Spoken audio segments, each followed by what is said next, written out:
Hello, everybody. As you said, my name's Rafe. I'm the manager of the data engineering team at Etsy. We're about 20 people. We're actually exactly 20 people. And our team's responsible for Etsy's Hadoop infrastructure, kind of the whole data pipeline from data collection down to the big data jobs, data warehousing, internal analytics tools, and all that stuff. Tonight, I'm going to talk about mainly data pipeline stuff. And let me talk a little bit about Etsy itself. So Etsy is a company, I mean, people probably know Etsy. We're in Brooklyn. We're an e-commerce site. We sell handmade goods. Numbers-wise, we're over 600 employees, probably 150 engineers. And we, let's see, we did about $1.3 billion in GMS in 2013. I can't tell you the 2014 number. And data pipeline-wise, we're ingesting roughly 10,000 events per second across the data pipeline that I'm going to talk to you guys about. So I'll move on. What this talk is really kind of about is path dependence, and I have a helpful definition which I'm going to read, but I apologize and I won't read any other slides. And path dependence basically says that decisions made in the past limit the options in the present, even if the circumstances under which those past decisions were made are no longer relevant. Or in other words, we can't upgrade the Hadoop cluster until we port all the Cascading.jruby jobs to Scalding. So that kind of like governs everything I'm going to talk about in this talk. And a little sneak preview, I'm going to talk about where Etsy's original analytics stack came from, how handling changes to the, basically changes in the business kind of prepared us to rebuild that data pipeline, and then of course like how we came to use Kafka. So first I'll talk about some choices that were made in the very early days of the analytics stack and kind of the implications of those. So they started from scratch when they chose to acquire Etsydoop, which was, here's the TechCrunch article, Etsy buys a retail product company and they gain 5 new programmers. These are the 5 new programmers. So they actually threw away the entire Etsydoop product. That's not what they were interested in. What they needed were people to work on search applications. One was improving search ranking at Etsy, which was extremely rudimentary when they got there. And the other thing that they needed was a new advertising product. These guys promised they could do that, so they kind of acqui-hired them and brought them in to work on that. And this happened in, I think, the fall of 2010. So when they got there, what they realized that before you can work on search, you need real analytics. Etsy didn't have an analytics pipeline at that time. If you're going to mess around with search ranking, if you're going to show people ads, you actually have to be able to measure how they're responding to this stuff. And they were using Google Analytics or whatever before that. And the company just was not ready to be serious about search because they weren't really serious about analytics yet. So this was a hurdle for these guys, right? They'd come in, they're going to build these new features. It's really cool. We have no analytics. You have to build that too. That was probably a surprise to them. So what they chose to do was build a zero-impact analytics stack. They didn't really want to ask for permission from other people to do things. They didn't want to have to like rack new servers or do anything else. So Etsy's not a cloud company, but the first analytics stack was actually cloud-based. They went about it, and here's a little diagram. So all they did was write some JavaScript that ran in the browser that served as an event logger. They added some stuff in the web stack to print out some metadata to the page that could be used by the event logger. And then they just stuck an image on our CDN to be downloaded. The CDN accumulated Apache access logs. All the metadata about the events was appended in the query string. Due to URL length limits, actually events were split into multiple parts. And then the CDN FTP'd these files to S3 every night, like from all the different edge nodes on the CDN. Most of them made it, but some of them not. There was a little data loss due to like FTP lag and other crazy things like that. Then they had Elastic MapReduce jobs that processed all this stuff, put the data back on S3, and then they actually wrote a web endpoint on the Etsy website that the jobs would ping when they were done, and it would go out to S3 and pull this stuff down and just put it into a MySQL database. So this was like data pipeline 1.0. And it honestly, like, it worked really well. We used it for years before I got there. And but there was a big legacy effect, which was for events on the website, we had a 24-hour lag. And because they never wanted to revise visits, they waited an extra day so they could process the entire visits to cross midnight. So they basically just told people, if you want to do visit level analysis, you have to wait 2 days. Oddly enough, like we'll get into this later, but this is actually still, this happened in 2010, and we still live by this decision today. We still wait 2 days to do visit level analysis, which is actually fine for most everything. So another big choice they made was Cascading.jruby. So Here's a little picture of the stack, super simple. So they had Hadoop. They used Cascading, which is a Java library that is a layer over MapReduce that's theoretically more accessible. And then they used this thing called cascading.jruby that was a wrapper, a DSL on top of Cascading, mainly because, and I love this story, when they started their own company, they had hired this guy who was a super productive Ruby developer, and there was another guy there, one of the founders. He had written this library in Java for some kind of ad tech, and they wanted to use both. They wanted the Ruby guy to be able to do Ruby, but they didn't want to throw away this awesome jar file of ad tech, right? So they said, JRuby, that's the solution to our problems.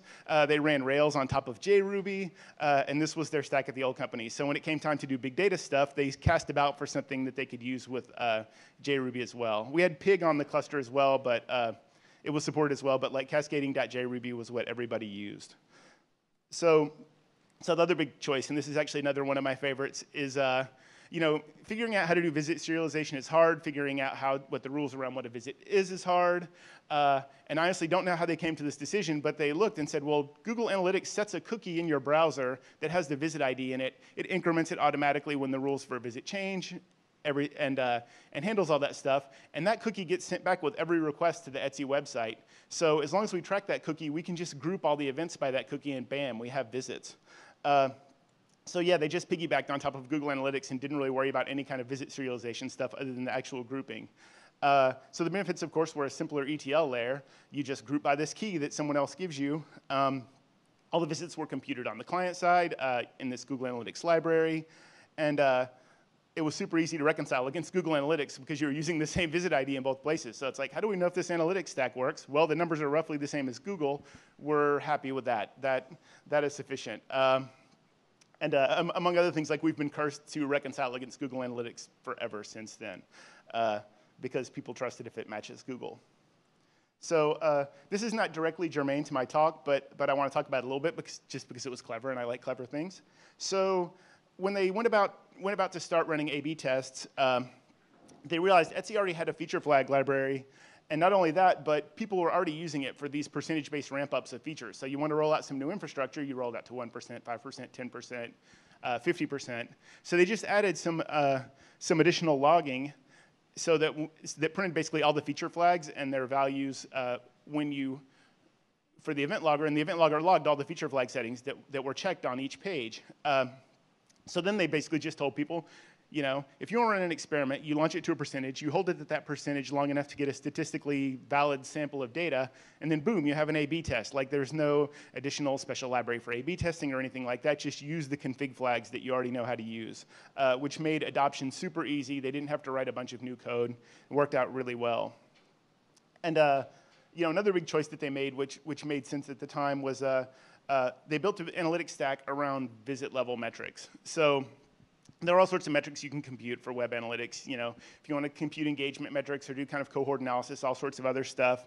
But for them, because they were doing, again, search and ads, like what they cared about was you come to the website, you search, did you perform a desirable action after that? Did you buy something? Did you favorite something? Did you do anything like that? They didn't really care for their purposes whether you came to the website today and then you came 6 times over the next week or 1 time over the next week. What they cared about was you performed a desirable transaction in that thing. So we've always been really biased toward like computing things at the visit level, which is another thing that has not aged so well but made complete sense back in the day.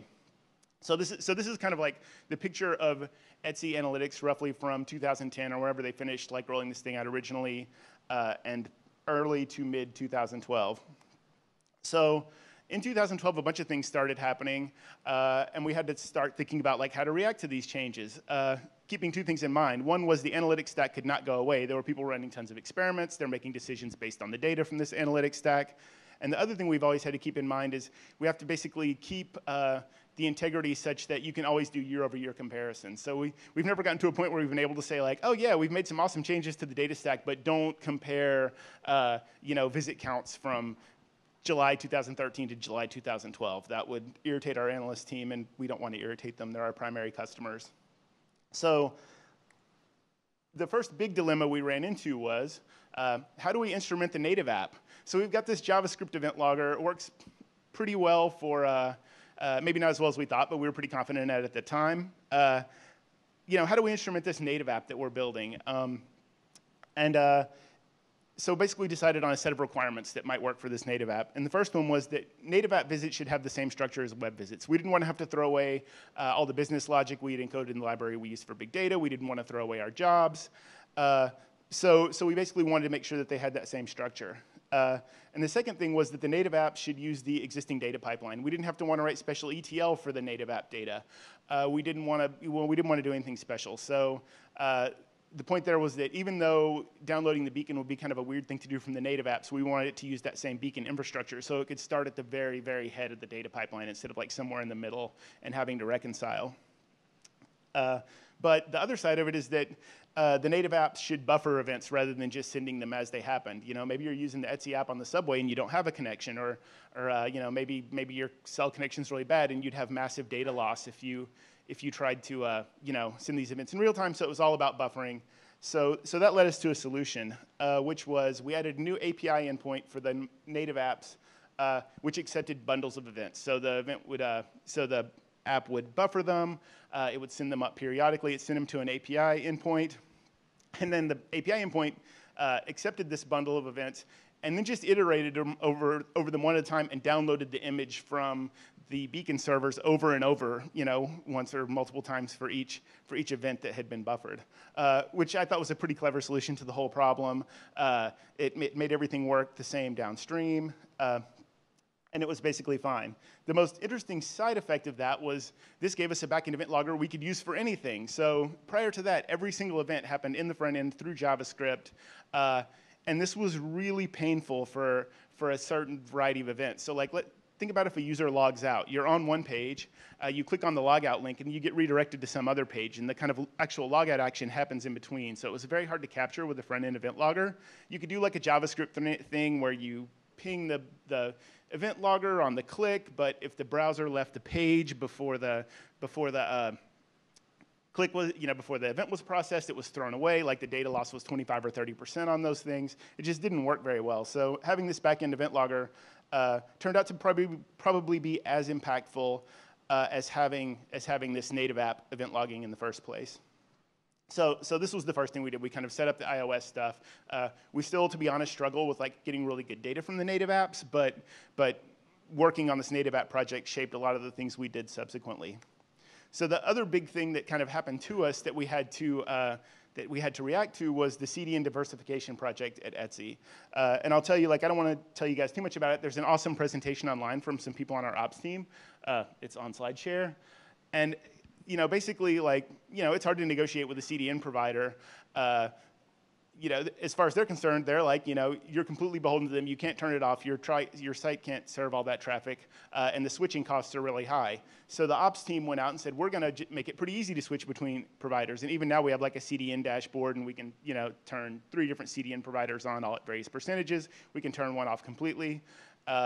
And rolling this thing out was really, really awesome when we went to renegotiate our contract with our CDN provider at the time. You know, the word is that basically they turned them off when they came to the office to have the meeting. Like, oh yeah, it turns out we don't really need you guys anymore. In fact, you're off right now. So that was super cool for them and very exciting. But we had a big problem, which was that we ran all of our analytics through our CDN.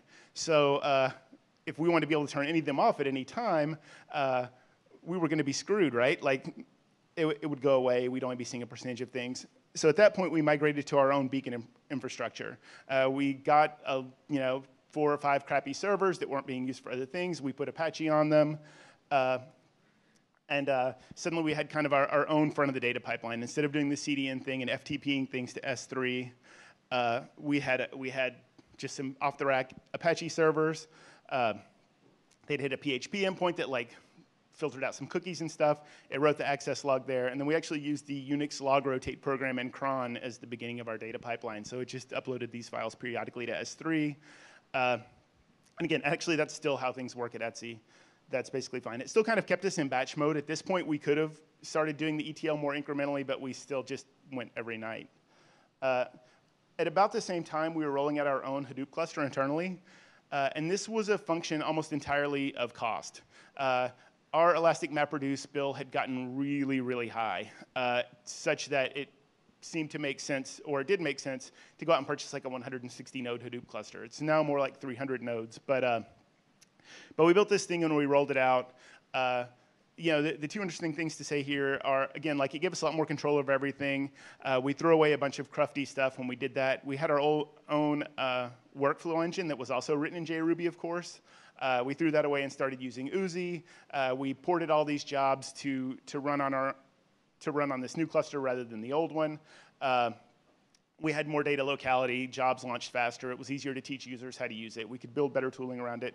So this was a huge milestone, basically at the end of 2012, to migrate from the old cluster to the new one. Another thing that happened in fall of 2012 was that we hired Avi Bryant, who was one of the authors of Scalding. So the truth is that cascading.jruby is really pretty crappy, and it was completely unmaintained. We would maybe make little patches to it, but there was no community around it or anything else. So we hired a guy who thought he had written something much better, and indeed had written something much better. And he was not going to wait for us to make a strategic decision about which thing to use. He just went out and installed it on our, in our development environment for writing big data jobs, and had his new team, which were basically all new people to Etsy, start writing Scalding jobs instead of cascading.jruby jobs. For people who don't know much about Etsy, this is like a relatively anti-Etsy thing to do. We're big believers in like have one of everything. Few data stores, not a lot of different programming languages, things like that. So this was actually like disruptive in a good way. The other thing that kind of made this a little bit easier is that we have a bunch of libraries that supported the cascading.jruby stuff that were already written in Scala. So we had a fair amount of Scala knowledge internally, so it made it easy for people to adopt Scalding.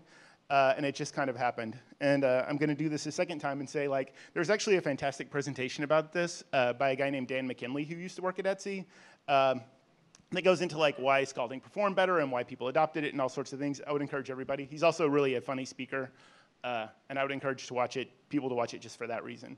Really good talk. So again, moving on to the other crazy things that happened to us. We found that the Google Analytics JavaScript hurt the performance of the website, especially because we couldn't load it asynchronously. So the performance team at Etsy, we have a performance engineering team, came to us and said, like, why are you guys, loading Google Analytics.js, synchronously when we could load it asynchronously like we do with every other third-party piece of JavaScript on the site? And we were like, well, we do that because the event logger that we use for everything is completely dependent on it. So we can't log events if we don't load ga.js first. And so basically, like, the performance is going to suck until we fix that. And like that's what this next slide says. So we came up with an idea, which was like, we don't have to use GA for this. We'll create our own cookie. We'll increment the visit ID just like we did before. We'll apply the, we'll increment the visit counts and do all the things just like them, and it'll be perfect. We'll get rid of it. And in probably October of 2012, we were like, okay, ready to go. We have the new cookie running. We've done all our reconciliation. We're happy. And one of the data engineers was like, well, don't launch it today because I'm buying a new house and I have to close on my house. And I was like, okay, that's fine. We can wait. And then we didn't launch it the next day, and then the weekend came, and then sometime between him asking us not to launch and the next week or so, we realized something, which is we had a big problem that precluded us from doing this. So we have these backend events. Everyone was using them for all sorts of things. But of course, the backend events fire on the server, then the ga.js loads, and then the front-end event loads. So as you'll see from this table, if you can read it, we were applying the backend events to the wrong visit. Because like you'd say, oh, you'd wait 30 minutes to start it. If it's 30 minutes has elapsed, we start a new visit. They make a request to the server. We log a backend event. ga.js has not executed yet to increment the visit ID, or our own code had not done so. So it just stuck them on the wrong visit. It made the visits look really long. It attributed things to the wrong visits to the website. And of course, it was even more problematic if people landed on a page that for some reason fired a backend event before they had even fired the Google Analytics JavaScript. So like this was hugely problematic. And we're like, not only does this not work, like Google Analytics isn't really working for us anymore either. So instead of just launching that thing we had come up with, we spent most of 2013 writing and reconciling, rewriting our whole, our entire ETL layer. We had to do it anyway because we were trying to get rid of cascading.jruby and we wanted to rewrite it in Scalding. But this turned out to be kind of a really painful project. There was just tons of reconciliation to do. We started, but the exciting thing about it was that we realized we're not Google. We don't have to, use the browser CPU to calculate when there's a new visit and apply these rules. All we need to do is stick a browser ID on every event, and then we can apply the visit serialization logic in our big data job. So we're really excited about this. It gave us complete control. And the most exciting thing about it was that if we realized if we found any ETL bugs, we could actually backfill to the beginning of time, to the beginning of when we rolled this out, because of course we controlled all the visit logic. We thought this was cool, and we sold everyone on it. And basically, this is what it led to. Always be backfilling. We find ETL bugs all the time, and then we spend like 3 weeks backfilling all the visits to the epoch of this new visit system, which is July 1st, 2013. In the end, it was worth it, but it's also caused us some pain that we have not have predicted. Like taking control of some of the components of the system has really led to having, the more control you have, basically the more flexibility you have, and the less people are willing to lower their standards. When GA controlled all of our visits, like they just put up with crappy data. When we controlled it ourselves, they were no longer willing to do so. So another kind of crazy thing happened right as we were about to launch this new ETL. We're really excited about it. And someone added a backend page view event. So basically what that meant was when someone landed on the most popular page on the site, it fired a backend event. And this is what happened. We invited the robot army to our analytics stack. Prior to that, we had a really hard rule on backend events, which was they could only be fired for things that basically were not just a straight page download, because we knew this would happen. Like all of a sudden there would be robots. Every hit from the Google bot would be a new visit to the site. So sure enough, someday in September of 2013, we come to work. I look at the visits. We have like 3 or 4 times as many visits as we'd had 2 days ago to the website, and it's like, okay, this is a new thing for us. What happened? Sure enough, this guy had added this new event. And like it kind of broke everything to have this backend page view event. Fortunately, we controlled our own ETL, so we just filtered it out and brought the visits back to normal. But the big realization there was that we needed these backend page view events for A/B tests. The reason he had added it is that most of our A/B tests actually bucket the users on the server. We do a config check. It assigns them to one bucket or another. And then we would print out the information about their A/B tests to the client, and then the JavaScript logger would log which A/B tests they were in. So if you ever launched an experiment where the 2 variants were different page weights, you got different data loss from each variant. So the bucketing on the server would be, say, 60-40, which is what you'd expect, but your experiment would be 62-38 or 63-37, and it was like throw away all your experiment data, fix the bucketing issue, and start over. So this was a huge problem, this experiment bucketing. So we kind of, instead of launching this new ETL that we were excited about, we spent 2 more months writing a bot filter that actually worked. That turns out to be quite a lot of work. But in the end, at the end of the year, we had launched this new ETL, and more than that, over this basically 1.5 to 2 years, we had basically rewritten huge chunks of the stack. So we controlled the beacon infrastructure that used to be on the CDNs. We had ported most of our jobs from Scalding to Cascading to jruby and weren't writing any new ones. We had our own Hadoop cluster. We had the ETL all straightened out. So we had a ton of control that we didn't have before. We had a lot fewer external dependencies. And so then at the beginning of 2014, it was kind of like, okay, what's the next phase in this thing? What have we learned over this past 1.5 years that will enable us to kind of take the next steps? So we came out with a new project called Event Pipe, and it had a few requirements kind of based on what we had learned and the pain we'd suffered over this time. So the first one was we really wanted to use post rather than multiple GET requests for these things. When the GET requests split the events up into parts, it really upped the data loss. It was kind of hard to deal with. The job that merged them all together was kind of messy. So we just wanted to use post. It's simpler and kind of a cleaner solution. And likewise, rather than having these huge, long query strings, we wanted to use JSON so that when you actually looked at the structure of a beacon that people downloaded, you could see what was in it rather than like thinking about ampersands and URL encoding and all the other crazy stuff that query strings involved. The third thing we really wanted to do was validate the beacon data before it entered the data pipeline. So traditionally, we have done tons and tons of defensive programming at every level of the stack, in the ETL layer, in individual jobs, in other places.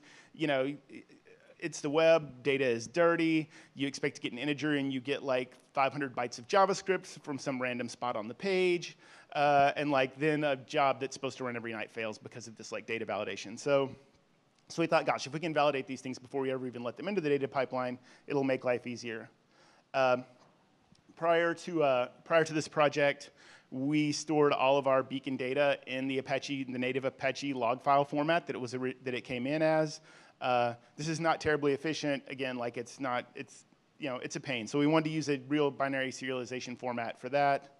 And then we also wanted to use Kafka. Like this is the one specific piece of technology we picked out to kind of escape from the batch paradigm. Like even though our batches were much smaller, we're saving these little files and logrotating them out. It's still very batchy. We thought that Kafka was kind of the technology of the moment, and we could completely get rid of the batch paradigm and process things in any pace we wanted once they were in Kafka. So, and finally, we wanted to eliminate the individual beacon servers as points of failure. So this is the thing that actually happened. The beacons would accumulate events, and then, the beacon servers would accumulate beacons and then upload them on this kind of cron job basis.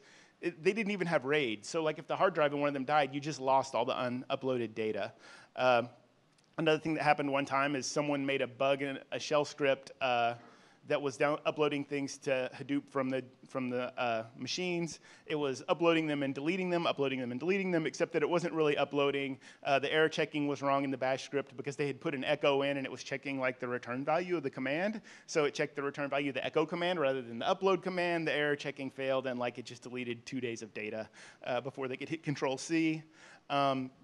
So yeah, like this is a thing that happens. So we thought about, okay, how do we, we came out with the requirements, let's use Kafka, it will solve all these problems. And we're super excited, we're ready to go, we've got Kafka in the pipe, and we're about ready to work on this new stuff, rewrote the event loggers, and what we found was there's like this big basically impedance mismatch between our beacon handler, which was a kind of PHP script running on Apache, and Kafka, which was like Kafka, especially Kafka 0.8, is a little bit expensive to connect to. You have to talk to Zookeeper first and do all these other things. And of course, PHP just wants to reconnect to everything on every request. So I was actually met Pete for drinks at the Square office, and I met a guy who used to work at Tumblr and then worked at Square, and he told me like, yeah, your plan is not going to work because your PHP servers are going to DOS Kafka, and everything's going to melt down, and you're screwed. And I was like, well, that's unfortunate. And we kind of were in a little bit of a jam anyway because there was no Kafka 0.8 client for PHP anyway, so we were like, are we going to write one ourselves? Or are we going to do this other thing? So what we wound up doing instead was that we wrote our own server in Go, which is what people do these days. It serializes the beacons into Thrift, and then it sends them on to Kafka. So the reason that we chose Thrift was basically like dependency juggling. We wanted to use Avro, but we couldn't find a good Avro library for Go, or maybe we couldn't find a good one for Node. We played with Node before we used Go because that's the other thing people do. And we wound up writing it in Go, so I think we could use Avro now. Anyway, so it serializes the beacons in Thrift, validates them against the Thrift schema, and then sends them on to Kafka. And like this solution, we are super, super happy with it. We've already ramped it up. We ran all of our traffic, so basically we sent 10% of the traffic to the website on Cyber Monday through one of the beacon nodes that's running this new server in Go, and no stutters, no nothing. So from a scalability perspective, everybody jokes about Go and scalability, but it's been really, really good. And it's not like we're expert Go programmers. This is somebody's first Go project, and even then, it works pretty well. And part of the reason for that is that we still use Apache for SSL termination, so we have a bunch of beacons that come in via SSL, and we just use mod proxy to send the traffic to the Go thing and let Apache do what it's good at. So basically where we are now is we have this whole pipeline up and running. We have our full production Kafka cluster. We have the ETL that's pulling down the data from Kafka and processing it, but because we're not through with data reconciliation, it's not live yet. We were really hoping, I would have loved to have come to this talk and been like, and it's live, but it's not quite live. It's all running, but we have to figure out to make sure again that all the visits line up as they did before, and that we're not losing a bunch of data and stuff like that. So hopefully in the next month or so, that will all be done, and all of Etsy's data will be, at least all our analytics data will be flowing through Kafka, and we'll finally kind of at least theoretically be away from the batch paradigm that we've been living with now for 5 years. So I'll talk a little bit about what's still to come. The first one was something I just mentioned, which is real-ish time ETL. Like, we don't really need it down to the second and things like that, but it would be nice to at least be able to compute operational metrics same day, same hour, something like that. And relatedly, we also want to build out some real streaming infrastructure. So right now we're still on Hadoop, and we're actually still on Hadoop 1. So one of the many casualties of using cascading.jruby is that it has like tied us to an old version of Cascading and an old version of Hadoop and an old version of this and an old version of that. So in January, we'll have all of our cascading.jruby legacy jobs ported. We'll be upgrading to like CDH5, some modern stuff, Yarn. And then we can start exploring like new tenants on the Hadoop cluster and things like that. But yeah, we're like still in kind of Paleolithic world of Hadoop at Etsy. Thus far, mainly because of like this huge, tall pile of dependencies that are unpleasant. I think one of the things that's blocking us from upgrading some things now is that people are using a specific version of Algebird, so it's blocking a Scalding upgrade, like dependencies suck. So the other thing is offline processing for more products. One of the other interesting things, like probably the biggest cost of this big 24-hour delay on events and 48-hour latency on visits has been that there are other products at Etsy that are data products that just can't live with that kind of latency. So people have written their own completely separate data stacks all the way from log collection down to processing, down to long-term storage that don't use our analytics stack because of this delay. So theoretically, we can unify all those products onto one stack once we've got once we have like a low latency answer for people. So I'm really excited about kind of providing the infrastructure for more products and unifying the infrastructure for all these products into one thing. And the other thing that maybe isn't surprising but is interesting is that turns out there are a lot of things you can use Kafka for. So once you've built one Kafka cluster and you have a team that knows how to use Kafka, people start kind of coming out of the woods and being like, oh yeah, we have a thing that involves shipping events or shipping these messages from one system to another.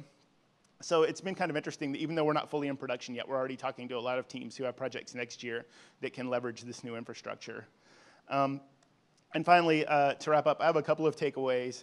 The first is probably pretty obvious, which is that every choice you make has long-term implications. When they put the beacon on the CDN, I doubt they said in 5 years we'll still be waiting 24 hours for event data. But like that's the standard they set then. People got accustomed to it, so there was no pressure to speed things up. It was easy to keep making things work the same way. And so what do you know? Here we are. It's about to be 2015, and we're planning for next year to potentially lower this latency. And the other one that I think is maybe a little bit more optimistic is that fixing stuff creates new opportunities. When we tried to figure out how to add event logging to the native iOS app, we didn't say we're at the beginning of a road that leads to use of Kafka, a thing that didn't even exist yet. But really, like that was the first step on that road. Or when they did the CDN diversification project and said you guys are going to have to build your own beacon infrastructure, we didn't really think about what that meant either. But it meant like bringing some things in house, having a lot more control over stuff. So it was really cool. And we kind of stopped and took stock and said, okay, now that we control these things, what can we do with it? And that has worked out really well for us. So those are basically my two takeaways. Here's the final slide. Thanks, everybody. And thanks, Spotify, for hosting us.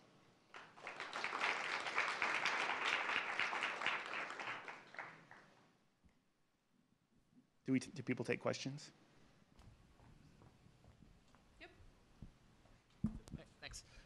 Hey, I was wondering how big are your events that are actually going into Kafka, if you're running Kafka on bare metal, and how many instances of Kafka you're running? Oh, sure. So, now I can talk. So the first question is, how big are the events? They probably, I just saw a distribution of the sizes today because they were making some Go optimization and did some benchmarking. I can say that in the olden days, I think we cut, so when we did the old events, they were probably all, on average, maybe 5 or 6 kilobytes. Mainly because like all the A/B tests that are for every event are, they're just a long list of them. They take up a lot of space. We don't store them efficiently in any way. So yeah, like 5 or 6K probably. The next question was, do we run it on bare metal? The answer to that is yes.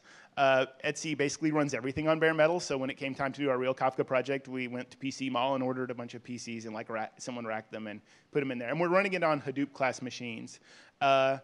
and we sized the cluster basically to hold what we expect to be a week of event data at some date in the future. So maybe we overspec'd it a little bit, but you know, we want to make absolutely sure that if the Hadoop cluster went away for a week, which would be disastrous and hopefully will never happen, we wouldn't have to throw away data in Kafka. Was that all three? How many instances of Kafka are you running? Oh yeah, so we're running Kafka on 20 hardware nodes. And we're running Kafka 0.8 so that we have the replication across the cluster.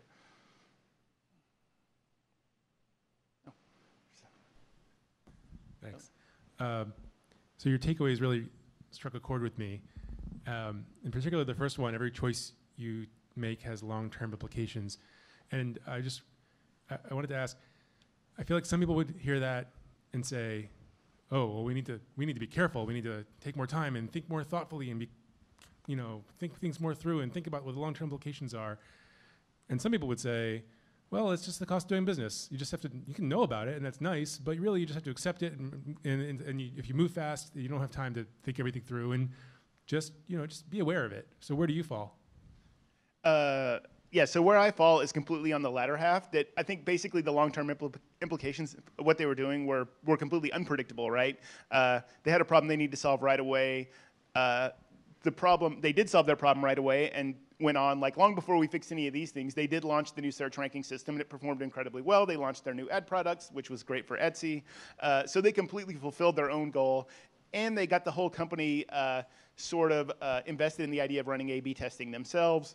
So not only were their downstream projects a massive success, but really their analytics project was a massive success. And I think had they waited, and spent a year building the ideal at the time stack, it probably wouldn't have been that much better, honestly. Like, there was no Kafka at that time. Hadoop 1 was still Hadoop 1 and all those things. So, and I think generally as a matter of philosophy, like, we prefer to let people go fast, maybe make some messes, and then we have a data engineering team to kind of help clean up those messes. And kind of maintain velocity. I'm just a huge fan. I'd always rather be shipping things and have velocity than sitting around planning. Like, if I can plan or I can do work, I'd rather do work, and like, even if it's work to make up for the fact that we didn't plan, honestly. Yeah. Okay, thanks.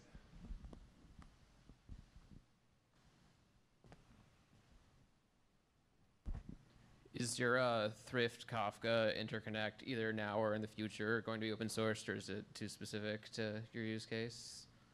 No, actually, we would love to open source it. So the nice thing is it's pretty standalone, and there's some interesting little bits about it. Like, it has some cool things, like you can gracefully restart it, and it doesn't lose data. Like, it passes the socket off to the restarted thing, and some other stuff that was actually really hard to do. So we'd absolutely love to open source it. I think the hard part is going to be figuring out exactly. So obviously right now it works with the generated code from the schema that we use, and like, I know people don't want to use our beacon schema. That would be crazy. It's like fairly specific to us. But if we can figure out a good way to like let people plug their own schemas in there, we'll absolutely open source it. Like, because it's not really tied to the Etsy infrastructure in any other meaningful way. Thank you.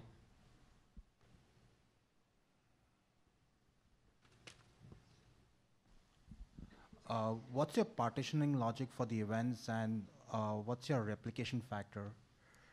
So the replication factor, basically everything's replicated to 3 nodes. And what is our partitioning scheme? I mean, so we have a browser ID attached to every event, and if I'm not mistaken, we're basically hashing that and using that to partition.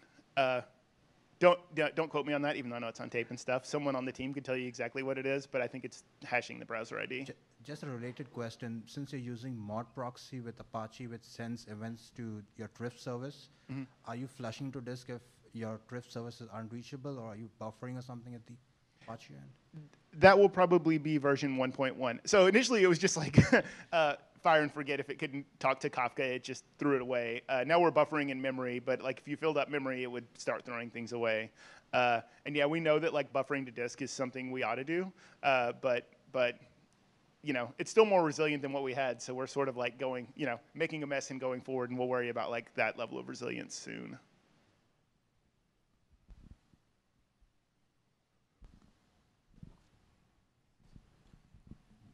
Do you guys, how many different topics do you run with, or do you have any strategy in terms of how you split events up by topic, or?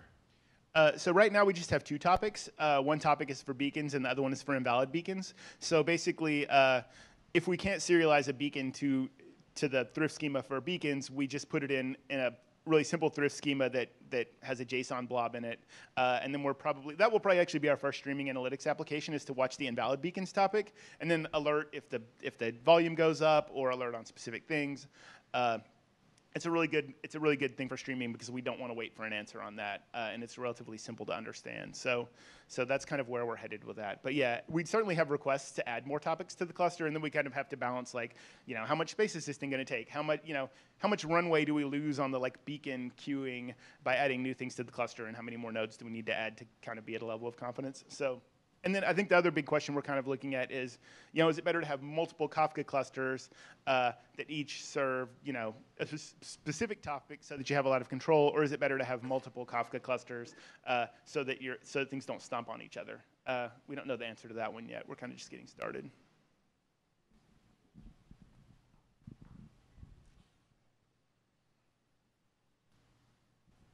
Oh, it's way from my.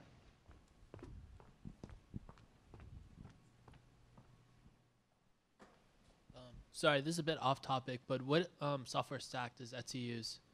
Oh, sure. So Etsy traditionally has been a PHP shop. And by traditionally, I mean we're still a PHP shop. So basically, everything web-facing at Etsy is a PHP app. We use some other languages internally for real specific things. But Etsy is also very much invested in one code base. When you push the deploy button, it actually deploys all the internal and external apps, and it's all in PHP. So yeah, PHP. I mean PHP.